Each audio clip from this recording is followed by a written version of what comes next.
Encore bonjour. On a passé un week-end assez agréable. Je ne sais pas qui était là. Le marathon de prière, c'était magnifique. Qui était là? Le marathon de prière, c'était magnifique. Wow. Le thème c'était vivre avec Dieu. Vivre pour Dieu. Pardon. Vivre pour Dieu. Après avoir réfléchi, je suis convaincu aujourd'hui que la meilleure façon d'être sûr de vivre pour Dieu, c'est de se laisser conduire par son esprit. Mon épouse m'a dit hier qu'elle a parlé de ça. Elle a dit pendant la rencontre des femmes que c'est ce qu'elle pensait. Et je lui ai dit, mais tu as trahi mon message.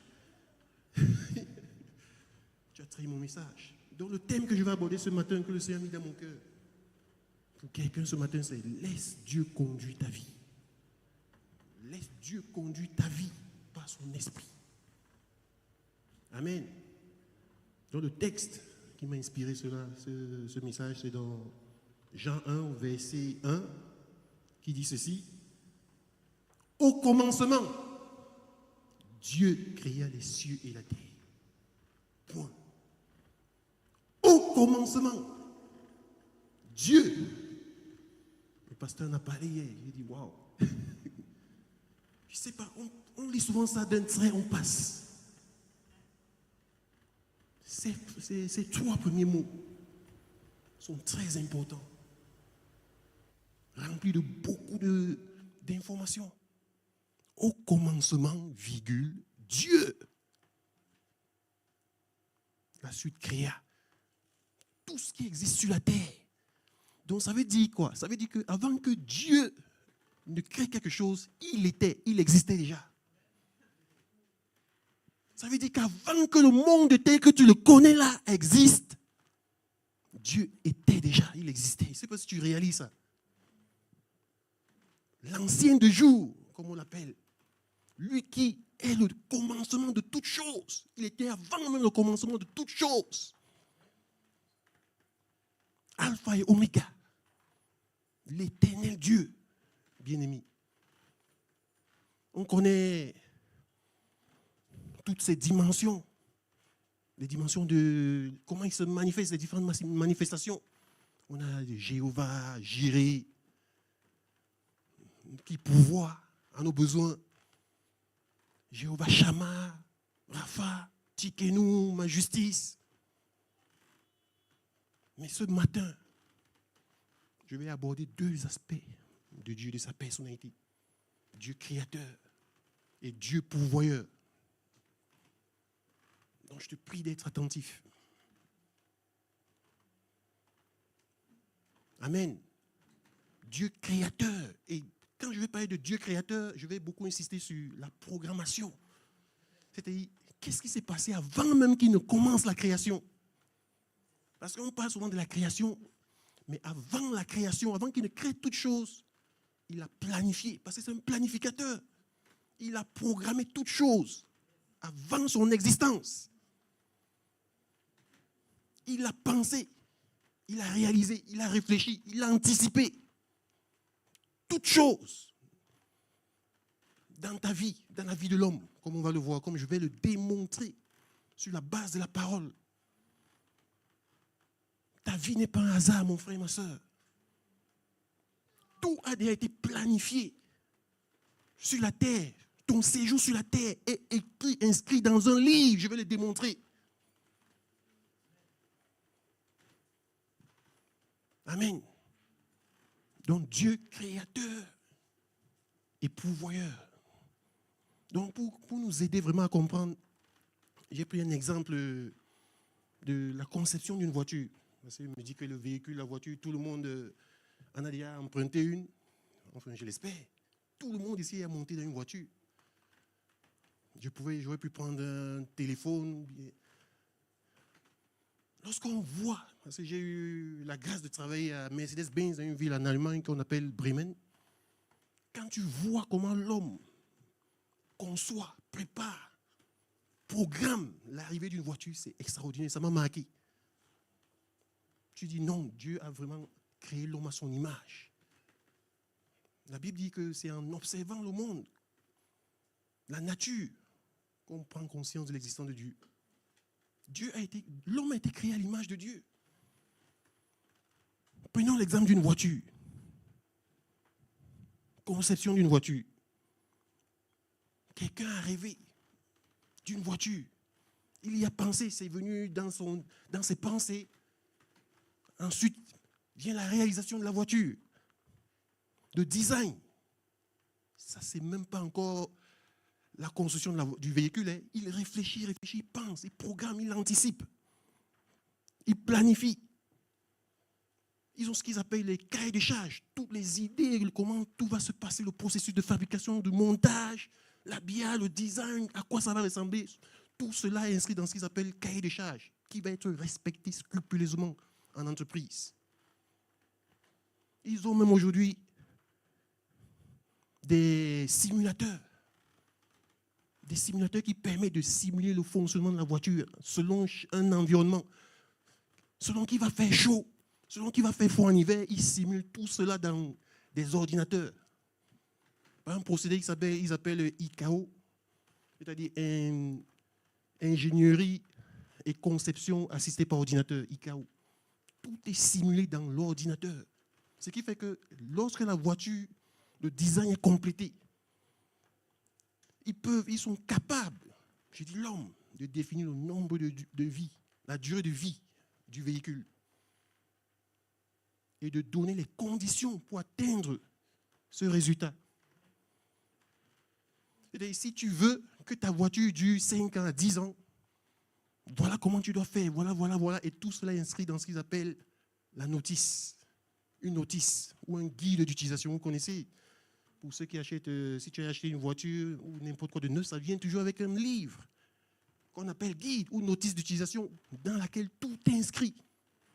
Pour le smartphone, par exemple, le smartphone neuf vient avec un guide d'utilisation qu'on n'ouvre pas souvent. Qui a lu tout son guide? Personne. Pourtant, le smartphone, celui qui a conçu, qui a créé le smartphone, a mis dans le smartphone toutes les fonctionnalités, des fonctionnalités extraordinaires que tu ne peux pas réaliser. Ce qu'on peut appeler promesses. Je ne sais pas si vous voyez où je vais en venir. Dans ce guide, il y a les promesses que va accomplir ce smartphone.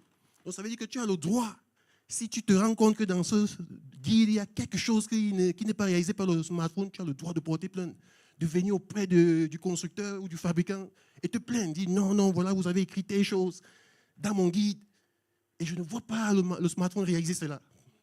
Ou je ne vois pas ma voiture faire comme vous avez dit. Et il est en droit de te dédommager. Amen.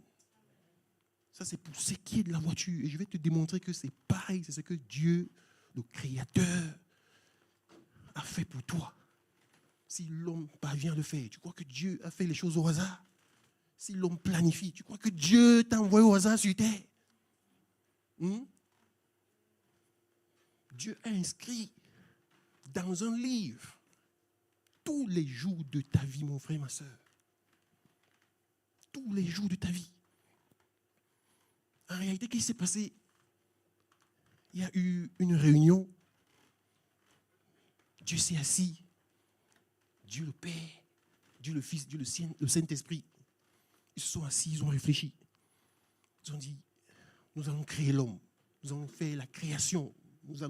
Notre projet, maintenant que ce projet est finalisé, nous allons passer à une autre étape. La réalisation physique de tout ce qui a été pensé spirituellement. Nous passons à la réalisation. C'est-à-dire, spirituellement, ils ont vu que tout se passait bien. Tant que ça se passait selon sa volonté, ça arrivait à bon point, à bon port.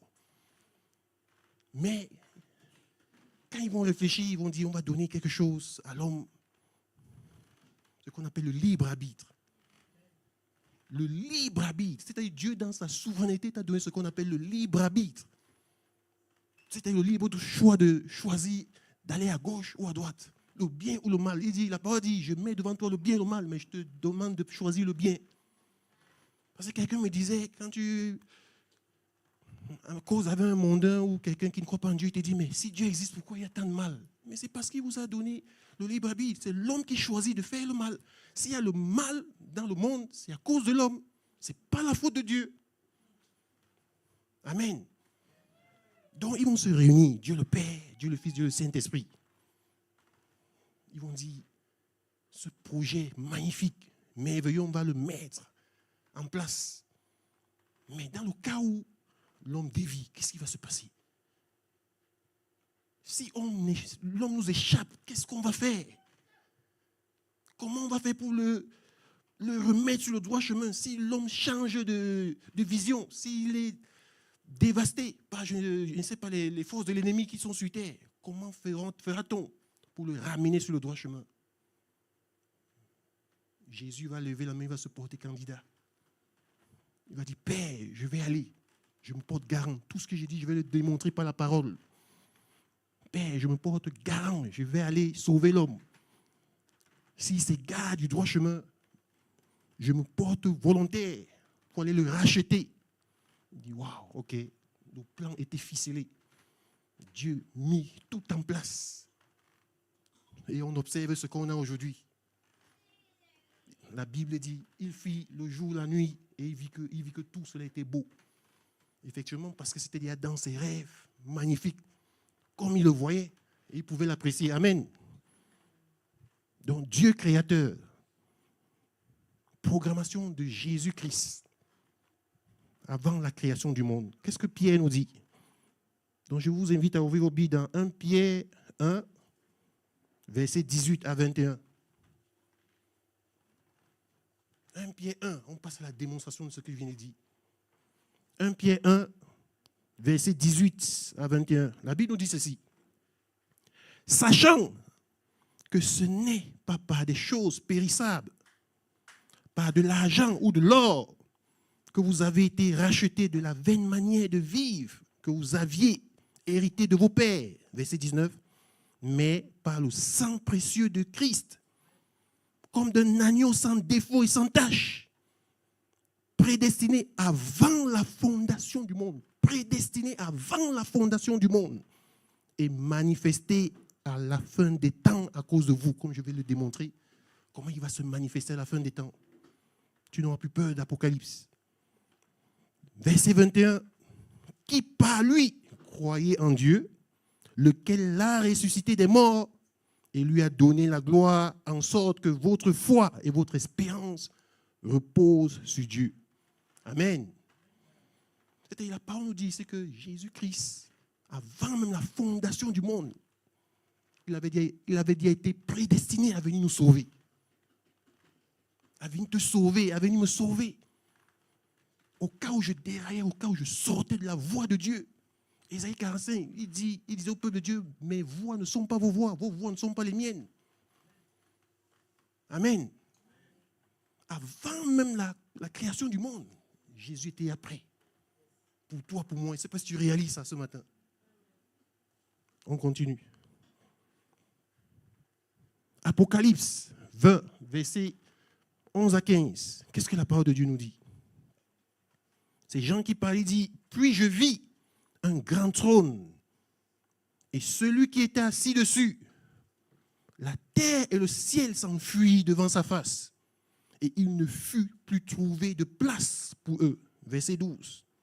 Et je vis les morts, les grands et les petits qui se tenaient devant le trône.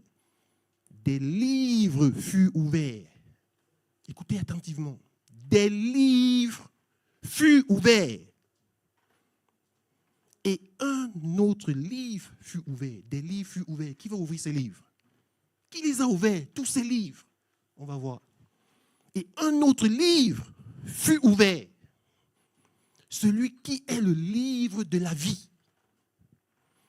Et les morts furent jugés selon leur œuvre, d'après ce qui était écrit dans ces livres. Ça, c'est le livre de vie, dans lequel est inscrit ton nom, mon nom. Toute personne qui a donné sa vie à Jésus-Christ, qui a accepté Jésus-Christ, un jour dans sa vie, a son nom inscrit là. Ça, c'est la première étape. Il y a un autre niveau, les autres livres, qui sont parmi lesquels figure ton livre, mon frère, ma soeur. dans lequel est inscrit tes jours sont comptés, comme je vais le démontrer. Les jours de ton mariage, c'est écrit dedans. Tel jour, la sœur Nucia va avoir un enfant. Elle va se marier à Georges. Elle va faire ceci. Tout est inscrit dans le livre. La Bible dit qu'il connaît chaque cheveu de ta tête. Je vous assure, Dieu, le Dieu auquel on a cru, ce n'est pas n'importe qui. Ce n'est pas le Dieu de Bouddha, ce n'est pas le Dieu des musulmans. Eux, ce sont des dieux créés. Quand je vois comment les cultes qu'ils vouent à leur Dieu, et leur Dieu, leur petit Dieu les exauce. Nous qui avons cru au vrai Dieu, on est incapables. Dans ce monde, il nous domine. Ça m'énerve. C'est parce qu'on ne croit pas, c'est parce qu'on n'a pas la révélation, c'est parce qu'on ne le connaît pas. Si on le connaît, on va faire des choses extraordinaires, mes frères et mes sœurs.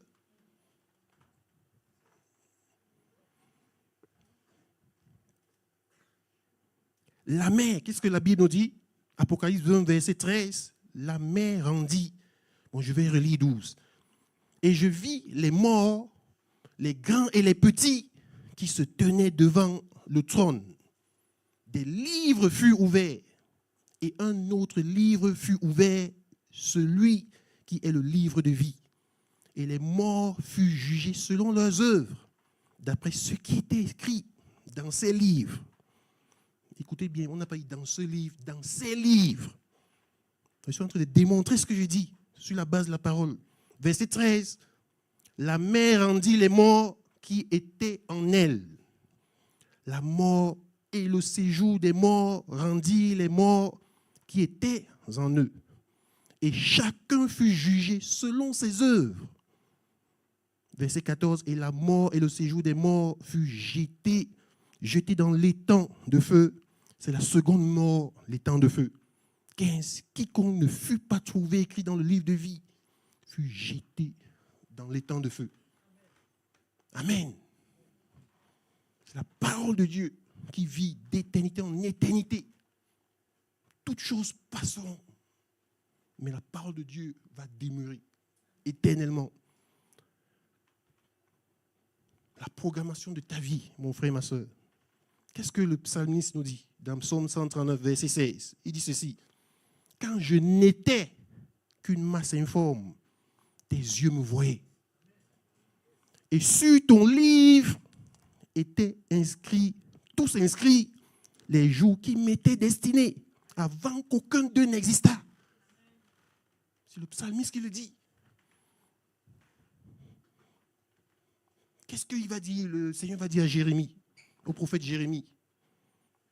Jérémie 1, à partir du verset 4 à 5. La parole de l'Éternel me fut adressée en ces mots. Avant que je t'eusse formé dans le ventre de ta mère, je te connaissais. Et avant que tu fusses sorti de son sein, je t'avais consacré.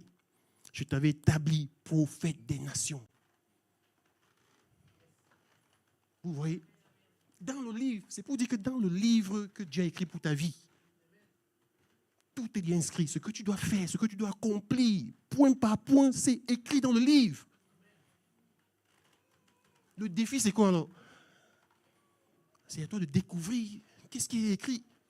Tu vas voir pourquoi c'est important de se laisser conduire par lui. Et ce n'est que par son esprit que tu découvres cela. Ce n'est que par son esprit. Tu vas te rendre compte que depuis que tu es né, peut-être tu es sur le chemin des autres. Par suivisme, tu fais comme les autres. Alors que si tu te laissais conduire par le Saint-Esprit, tu aurais connu en méditant notre guide, le guide suprême, la parole de Dieu. Sous la base, conduit par le Saint-Esprit, tu allais connaître qu'est-ce que tu dois faire, qu'est-ce que tu dois accomplir.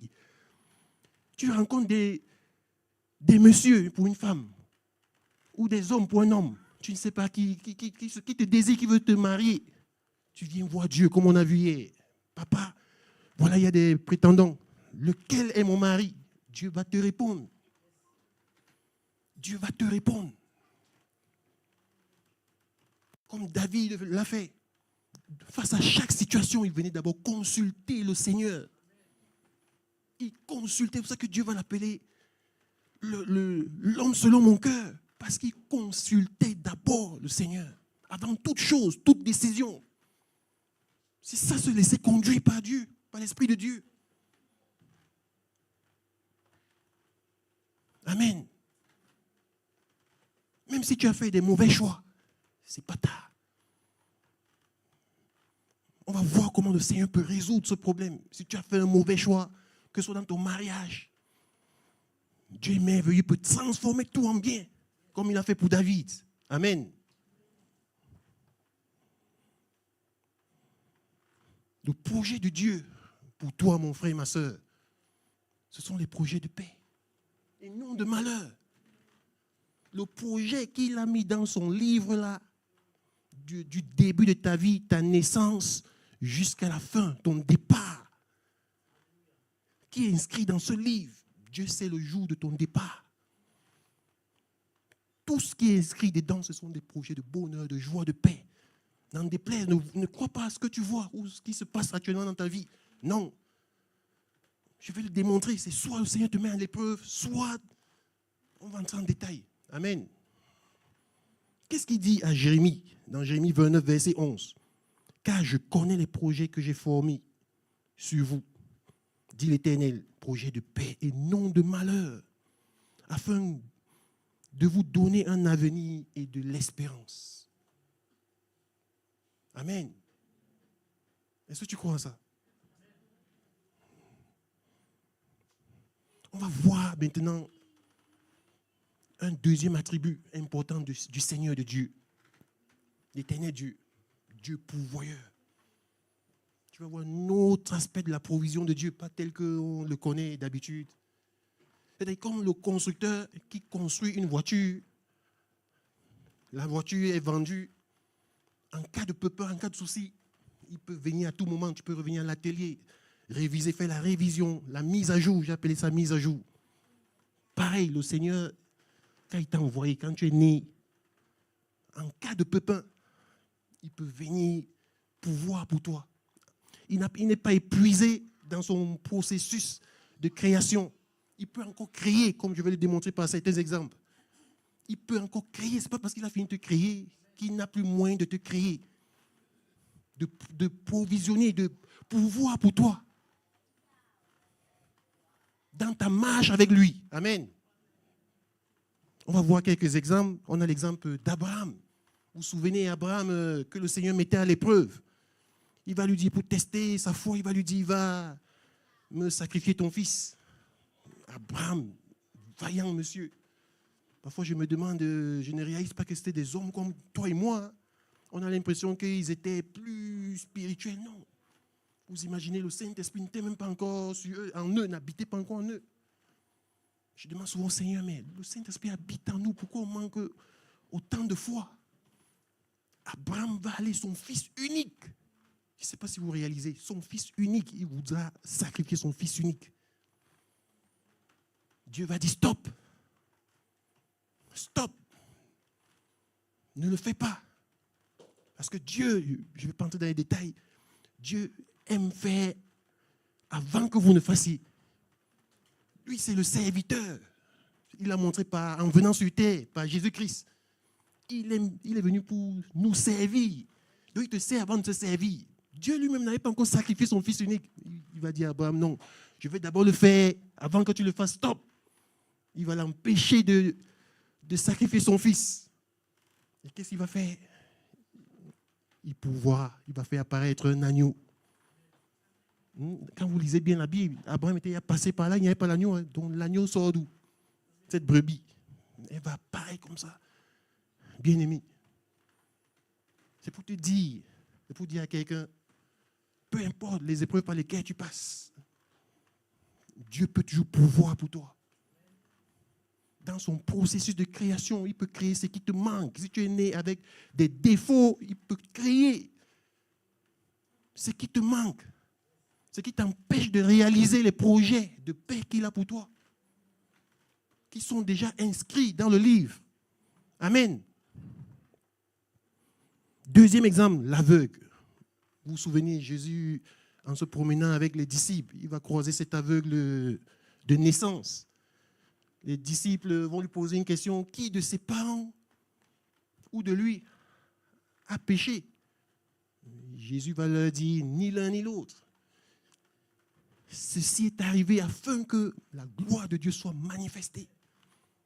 Le jour que j'allais venir à la rencontre de cet aveugle, Dieu avait prévu dans son plan que sa gloire devait se manifester. Qu'est-ce qu'il va faire? Il va prendre de la boue, il va cracher dessus. Le même processus qu'il avait déjà utilisé lorsqu'il créa l'homme. Je ne sais pas si vous voyez, vous comprenez la révélation. Il va prendre de la boue, de la terre, il va cracher dessus pour former la boue. Même processus de création qu'il utilisa pour créer l'homme. C'est pour te dire, Dieu n'a pas épuisé son stock de créativité. Il peut encore créer ce qui te manque là. Si tu es né avec ce manque, ne dis pas, oh, c'est une maladie héréditaire. Chez nous, c'est comme ça. Non, le jour que tu viens, c'est pour ça que c'est important de faire la rencontre de Jésus-Christ, mon frère, ma soeur. Le jour que tu rencontres Jésus-Christ, Dieu veut manifester sa gloire. Ta vie change. Ta vie change. Si tu étais pauvre, si c'est connu que la famille est telle, est une famille pauvre, le jour que tu fais la rencontre de Jésus-Christ, le nom change. Tu passes de famille pauvre à famille riche.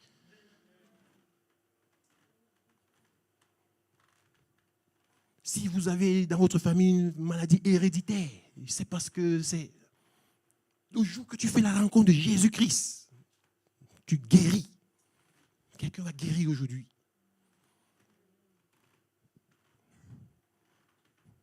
Amen. On se souvient d'Ézéchias, le roi Ézéchias.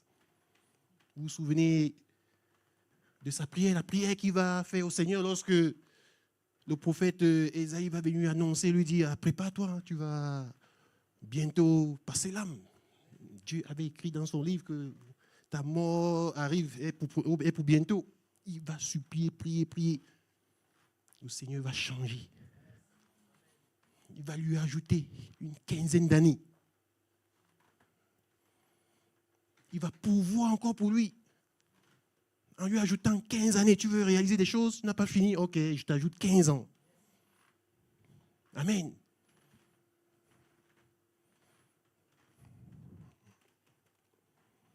On connaît l'histoire de la femme prise en adultère.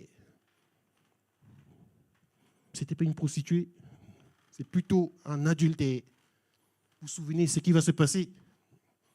Est-ce qu'on peut lire cette histoire? J'aimerais qu'on lise cette histoire. Une histoire qui m'a marqué.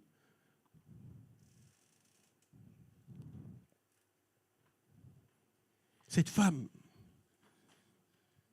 qu'on voulait lapider, c'est dans Jean 8, à partir du verset 4. Jean 8, verset 4. Je lis la parole de Dieu. Et la plaçant au milieu du peuple, il dit à Jésus, « Maître, cette femme a été surprise en flagrant délit d'adultère. » Verset 5. « Moïse, dans la loi, nous a ordonné de lapider de telles femmes. Toi donc, que dis-tu » Verset 6. Il disait cela pour l'éprouver, afin de pouvoir l'accuser. Mais Jésus, s'étant baissé, qu'est-ce qu'il va faire? Écrivait avec le doigt sur terre. Jésus-Christ, il a accédé au livre de cette femme. Il a changé la destinée de cette femme. Ceux qui disent que Jésus n'est pas Dieu, ils ne connaissent rien. Je suis désolé pour eux. Ils n'ont pas la révélation. C'est une preuve que Jésus, c'est Dieu. Jésus va changer lui-même. Tu ne mourras pas aujourd'hui. Que dit la suite?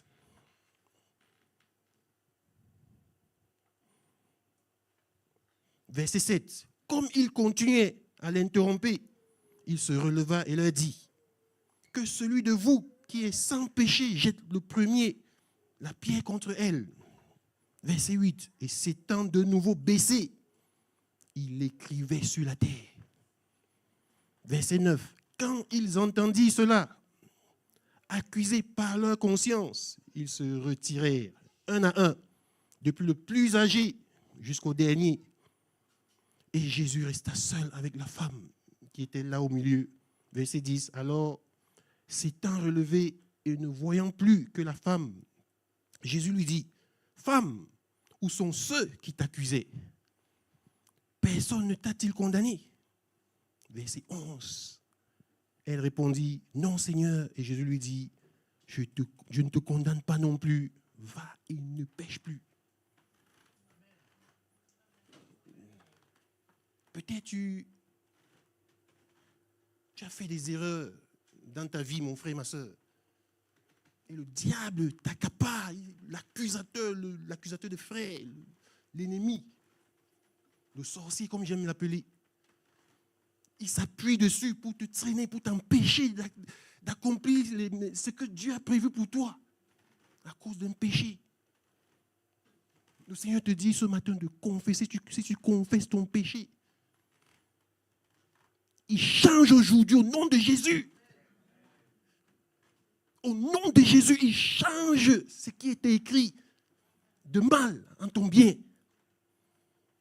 Il change tout en ta faveur ce matin. Tu échoues, tu entreprends des choses. Ça ne réussit pas à cause d'un péché ou à cause du péché de tes parents. Le Seigneur Jésus-Christ change ça ce matin. Est-ce que tu le crois? Est-ce que tu le crois? Crois-le fermement. Le Saint-Esprit te montre du doigt maintenant ce pourquoi l'accusateur t'accusait. Confesse dans ton cœur, là maintenant. Je te promets, le Seigneur change ta destinée, tes projets, tout ce qui ne marchait pas, il change. Il change maintenant au nom de Jésus-Christ.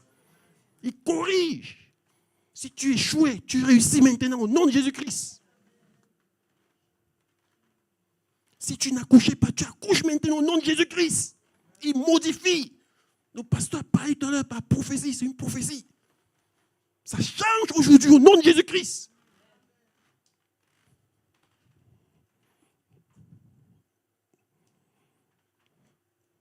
On connaît l'histoire du roi Belshazzar. Vous connaissez le fils du roi Nebuchadnezzar, le roi de Babylone. Qu'est-ce qu'il va faire? Il va utiliser les ustensiles du temple de l'Éternel pour festoyer. Il va s'en servir avec ses convives pour festoyer. Cela va mettre en colère le Seigneur. La Bible nous dit que le doigt du Seigneur va inscrire des caractères. Il est en train de faire ça, il va voir le doigt du Seigneur en train d'inscrire des caractères qu'il ne comprenait pas. Il va se mettre dans tous ses états. Il va paniquer. Oui, le Seigneur, je vais dire à quelqu'un, en fonction des actes que tu poses, c'est un mystère. Quand je vois les hommes de Dieu qui s'amusent, je prie Dieu qui, c'est pas ignorant, ils ne connaissent pas. Cette révélation, quand tu l'as comprise, tu ne t'amuses pas avec Dieu, avec les prophéties de Dieu, les faux prophètes, tout ce qu'on entend. On ne joue pas avec le Saint-Esprit. Le Saint-Esprit, ce n'est pas un enfant que tu vas ordonner, ce n'est pas ton esclave à qui tu vas dire fais ceci, fais cela. Il fait quand il veut, comme il veut. Donc, qu'est-ce que le Seigneur va faire? Il va inscrire des caractères, 3 mots avec son doigt. Pris de panique, il va inviter Daniel, le prophète Daniel. Pardon, Dieu me traduit cela. 3 mots. Compter, peser, diviser. C'est-à-dire ici, dans mon livre, j'avais écrit que tu devais aller loin, tu devais vivre longtemps, tu devais régner longtemps. Je viens de changer. Tu ne vas plus vivre longtemps. Tu ne vas plus régner longtemps. Et ton royaume même sera divisé. Oui, on ne blague pas avec Dieu. Chaque acte que tu accomplis, en bien ou en mal, t'es favorable ou défavorable. Je dis à chaque instant, si tu fais quelque chose de négatif, le Seigneur change. C'est pour ça qu'on croise des gens qui font des accidents, ils ne comprennent pas. Des choses bizarres leur arrivent. Ils provoquent Dieu. On ne joue pas avec Dieu.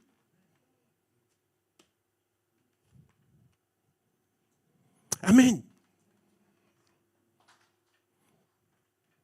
Maintenant, voyons les caractéristiques de quelqu'un qui se laisse conduire par Dieu. Qu'est-ce qui le caractérise? J'ai choisi 2 caractéristiques principales, il y en a plusieurs. La première, c'est la patience. Quelqu'un qui se laisse conduire par l'Esprit de Dieu est une personne patiente. Ce n'est pas une personne qui envie les autres qui vont vite, qui envie la vie des autres. En général, ceux qui vont vite, vite, vite là, c'est-à-dire qui se laissent conduire par l'esprit du monde ou par leur propre chair, ils foncent droit vers le mur. Ne les envie pas, mon frère et ma soeur. Ne les envie pas. Toi qui te laisses conduire par l'Esprit de Dieu, en général, ça prend du temps.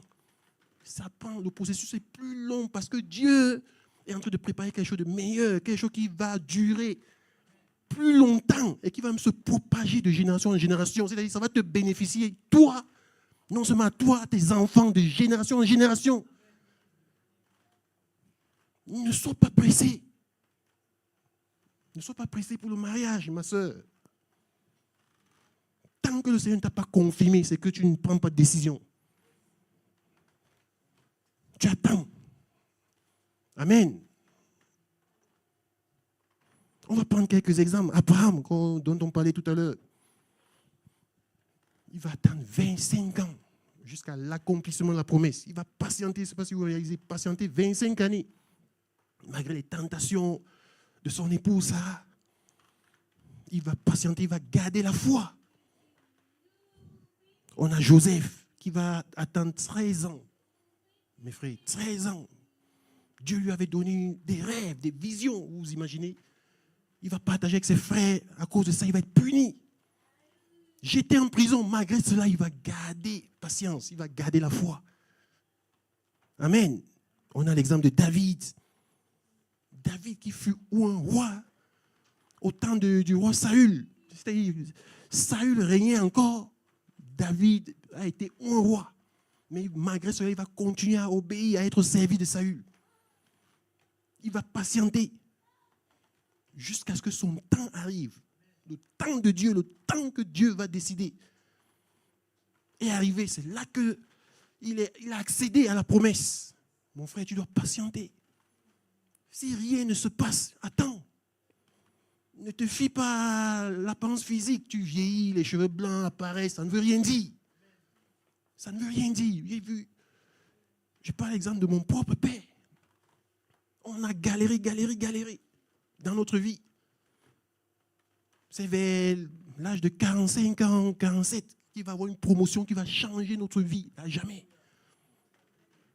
Lui qui était méprisé dans sa famille, lui le fils aîné, comme il n'avait pas les moyens, tous les autres avaient les moyens, on va le rejeter. Le dernier qui était millionnaire va le rejeter, il va prendre la place d'aîné. C'est une histoire tragique, je raconte ça dans mon livre, qui est sorti aux États-Unis, je ne sais pas pourquoi ça ne sort pas en France, mais Dieu fait comme il veut. Sa vie va changer en quelques années, notre vie va changer en 3-4 ans. C'est pour dire à quelqu'un, ne regarde pas le temps qui passe, mon frère et ma soeur. Sois patient dans ta vie. Sois patient, mon frère et ma soeur. Peu importe la durée, le temps que ça prendra, attends le temps de Dieu. Et je t'assure, quand le temps de Dieu va arriver, ce que les autres ont pris 10 ans, 20 ans pour faire, toi, en 1 an, tu vas le réaliser. 1 an. 1 an. Amen. 1 an. Sois patient. N'écoute pas les bavardages, les commérages, les moqueries de ta mère qui te met la pression. Dis non, j'attends le temps de Dieu. Le temps de Dieu sera merveilleux. Meilleur. Amen. On a Jésus lui-même. Jésus, je ne sais pas si vous réalisez, moi parfois ça m'étonne. Jésus qui est Dieu, lui va attendre jusqu'à l'âge de 30 ans avant d'entrer en service. Il ne va servir que 3 ans et demi. Et son service va avoir un impact jusqu'à aujourd'hui, mon frère et ma soeur. Parfois, tu n'as pas besoin de faire grand-chose. Le Seigneur, parfois, ta mission pour laquelle il t'a envoyé sur terre n'est pas quelque chose d'extraordinaire.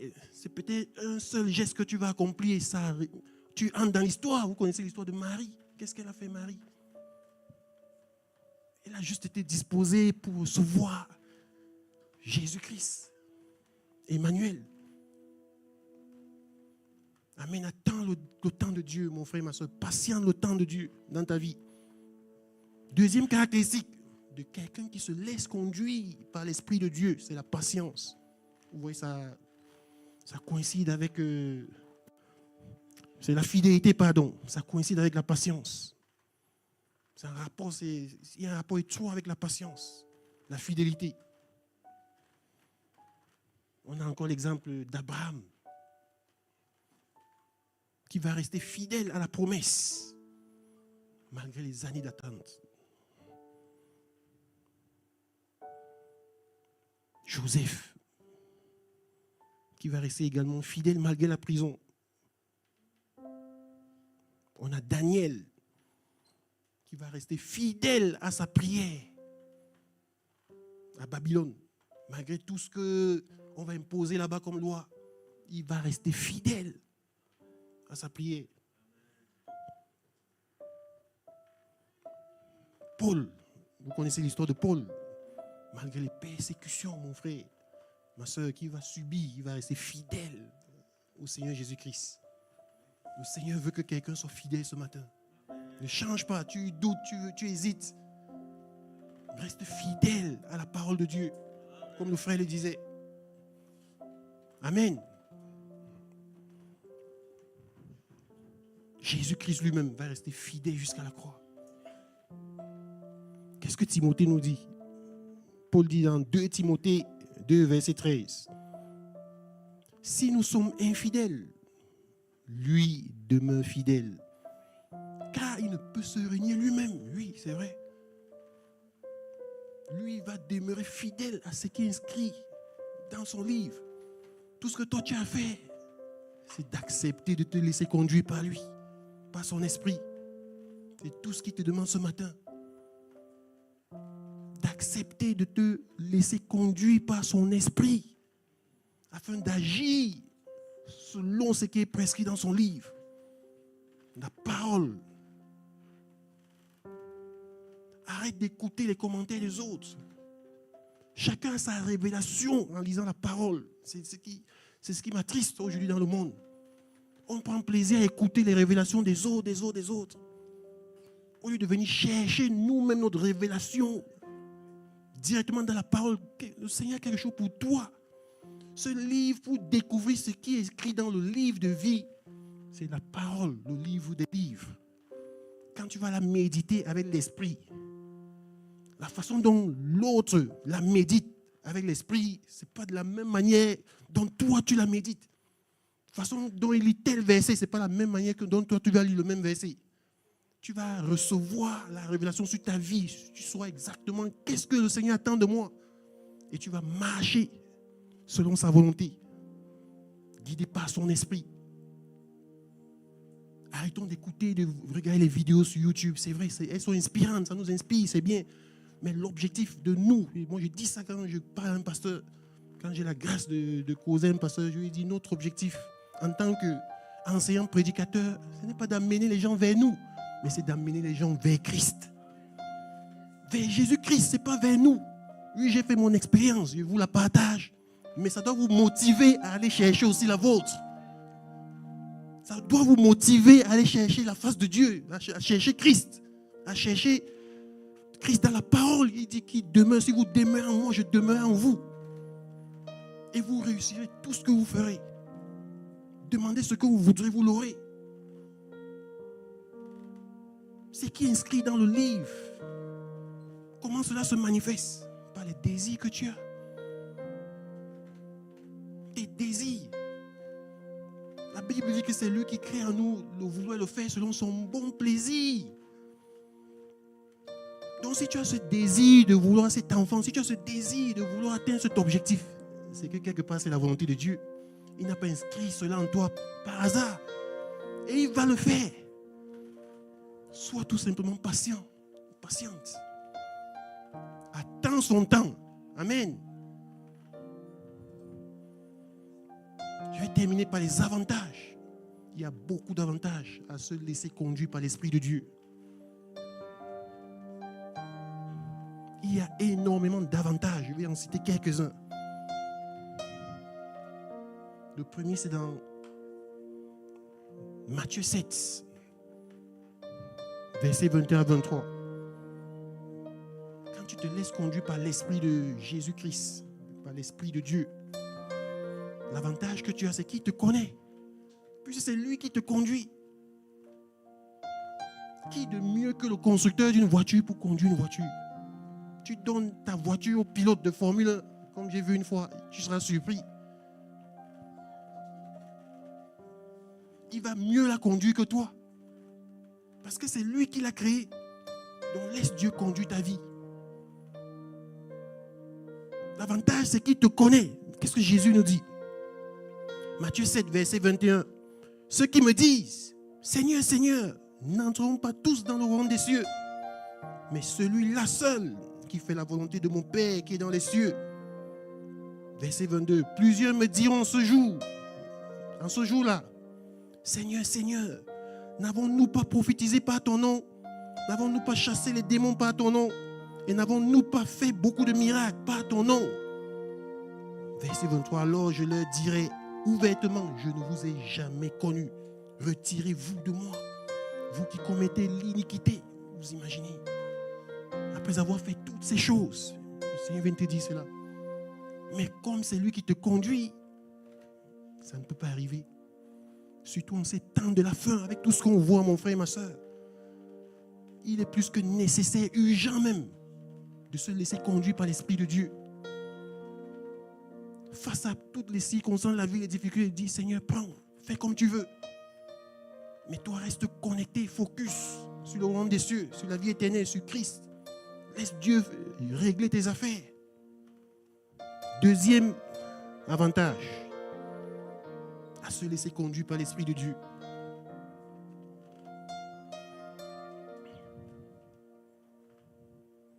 Comme on l'a vu au début, quand je lisais, il va se manifester à la fin des temps. C'est l'agneau immolé. Jésus-Christ. Il va dire quelque part, celui qui mange ma chair et mon sang aura la vie éternelle. C'est vrai. Comme le pasteur disait hier, l'agneau, c'est la puissance, c'est la joie, c'est l'amour, c'est la paix, la richesse. Donc si tu manges Christ, il vit en toi. Tout cela se connecte à toi également. Amen. Qui est digne d'ouvrir le livre? Qui est digne d'ouvrir le livre? Qui est capable de rompre les sceaux? Sinon, celui qui a été immolé, à lui soit toute la gloire, à celui qui est assis sur le trône et à l'agneau, soit la louange, l'honneur, la gloire, la paix à jamais. C'est Jésus-Christ, l'agneau immolé. C'est lui qui a le droit de s'asseoir sur le trône, comme nous dit Jean ici, dans Apocalypse 5, verset 2. Et je vis un ange puissant qui criait d'une voix forte, qui est digne d'ouvrir le livre et d'en rompre les sceaux. Verset 3. Et personne dans le ciel, ni sur terre, ni sous terre, ne put ouvrir le livre, ni même le regarder. Et je pleurais beaucoup de ce que personne ne fut trouvé digne d'ouvrir le livre, ni de le regarder. On avance. Verset 7. Il vint et il prit le livre de la main droite de celui qui était assis sur le trône. Verset 8. Quand il eut pris le livre, Les 4 êtres vivants et les 24 vieillards se prosternaient devant l'agneau, tenant chacun une harpe et des coupes d'or remplies de parfums, qui sont les prières des saints. Verset 9. Et ils chantaient un cantique nouveau en disant, tu es digne de prendre le livre et d'en ouvrir les sceaux, car tu as été immolé et tu as racheté pour Dieu par ton sang des hommes de toute tribu, de toute langue, de tout peuple et de toute nation. Oui, c'est Jésus-Christ. Il a fait pour toi, mon frère. Il faut que tu le réalises.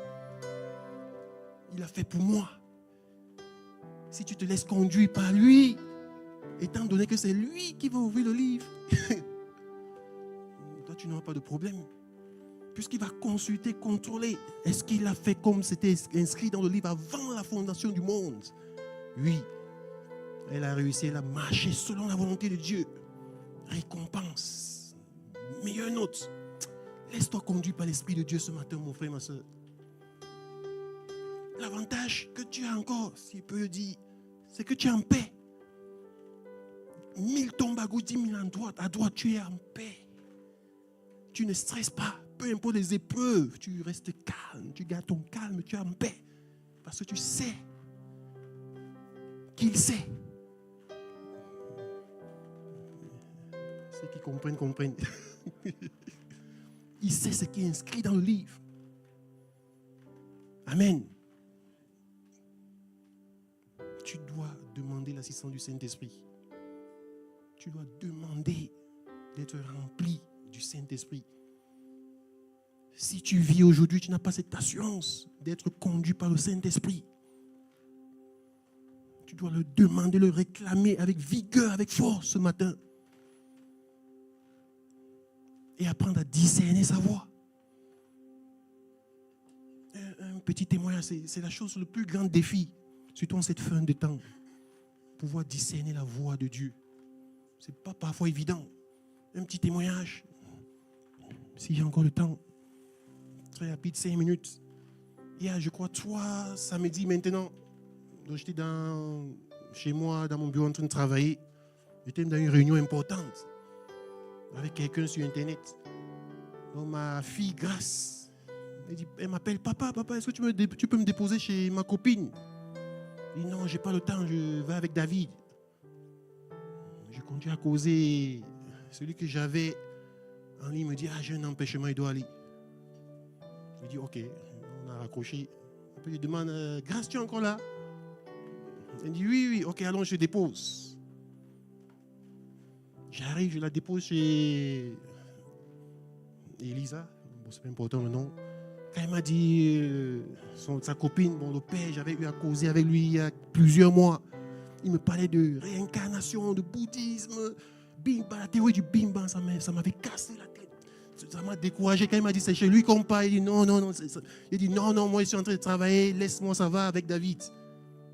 Donc quand je savais que c'était lui, ça m'a découragé. Alors là, je suis obligé d'aller. Je garde la voiture dehors, je la laisse. Il dit vas-y. Il m'apprête à partir, il sort. C'est un voisin, il n'habite pas très loin. Il sort avec sa femme. Il vient me trouver dans la voiture. Je t'ai surpris. Il dit je sors pour le saluer.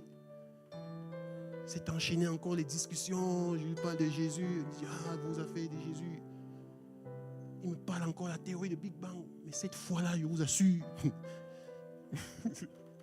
j'étais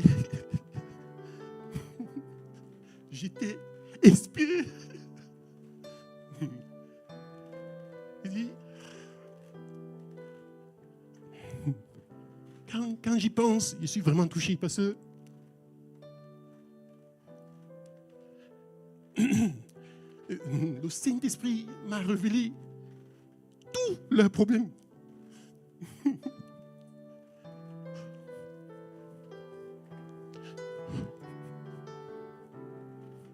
Donc je vais m'adresser à eux en leur donnant des révélations sur leur vie intime, sur leur vie personnelle. Je vais dire à la dame, tu sais, c'est la vie. Il faut croire en Jésus-Christ. La solution, c'est en Jésus-Christ.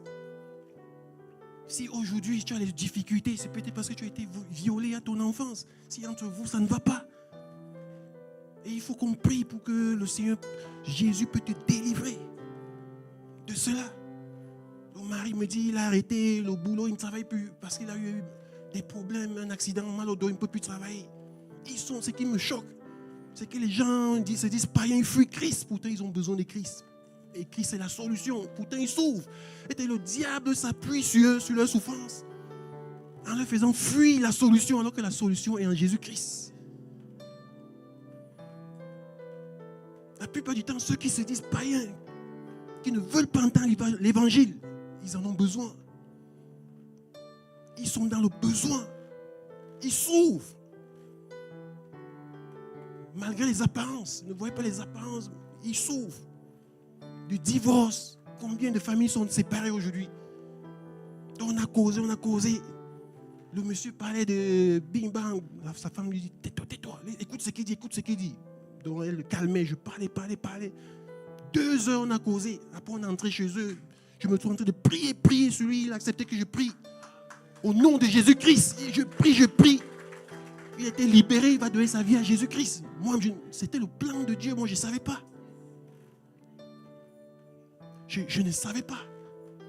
C'est pour ça qu'il dit au Seigneur, parle plus clairement. C'est le plus grand défi. J'aime beaucoup le pasteur, son histoire qu'il m'a raconté une fois. Il était dans le train, il va entendre la voix de Dieu lui dit, sors la prochaine gare. Va à tel endroit, sors-toi là. Il s'assoit au resto et un monsieur vient. Waouh, je prie sur le Seigneur, il dit, fais-moi entendre, dis Seigneur, ta voix comme ça. Je vous assure, ça doit être notre prière. Et c'est ça, se laisser conduire par l'Esprit de Dieu. C'est ça, se laisser conduire par l'Esprit, marcher par l'Esprit. Tu ne peux pas échouer. Peu importe ce qui arrive, tu as la paix. Parce que tu sais que c'est lui qui est au volant de ta vie. Donc il est au contrôle. C'est ça l'avantage. Amen. Donc on va arrêter là, je vais prier. On va prier.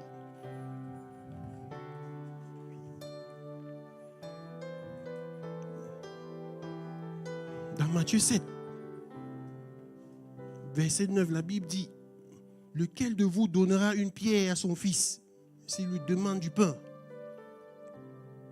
Ou s'il demande un poisson, lui donnera-t-il un serpent? Oh, si donc, méchants comme vous l'êtes, vous savez donner de bonnes choses à vos enfants, à combien plus forte raison votre Père qui est dans les cieux donnera-t-il de bonnes choses à ceux qui les lui demandent? Tu vas te lever, demander du plus profond de ton cœur à Dieu de te remplir. Si tu n'as pas encore reçu le Saint-Esprit, si tu n'as pas l'assurance, demande-lui de te remplir, de te conduire. Parce que pour être conduit par lui, tu dois être rempli de lui. Si tu ne l'as jamais reçu, demande qu'il vienne habiter en toi maintenant. C'est une promesse. Si tu l'as déjà reçu, tu as besoin d'être rempli encore, jusqu'à déborder, le overflow, comme les Américains disent. Tu dois tellement être rempli du Saint-Esprit que tu débordes et ça touche les gens autour de toi. Ça fait du bien. Tu deviens une source de bénédiction pour tes proches. On va prier. Je vais inviter le groupe de louanges. Demande au Saint-Esprit maintenant. Parle à ton Père, dis-lui de te remplir, de te renouveler par son esprit. De te remplir de son esprit. Je vais lancer un appel. Le Seigneur me met à cœur de lancer un appel solennel. Si tu veux être, tu sens des blocages dans ta vie, tu as essayé par tes moyens, par tes propres forces. Mon frère, ma soeur, depuis ces années, tu essaies par tes propres forces. Tu vois que ça ne marche pas, ça n'avance pas. Tout ce que tu fais échoue. Je veux prier pour toi. Viens, approche. Viens devant, je vais prier pour toi. Par la grâce de Dieu, il va renouveler tes forces. Tu vas recevoir cette puissance qui va t'aider. Cette puissance de l'esprit qui va te conduire. Qui va t'aider à accomplir cette vision que Dieu a pour toi. Ce plan que le Seigneur a pour toi. Viens, ne tarde pas.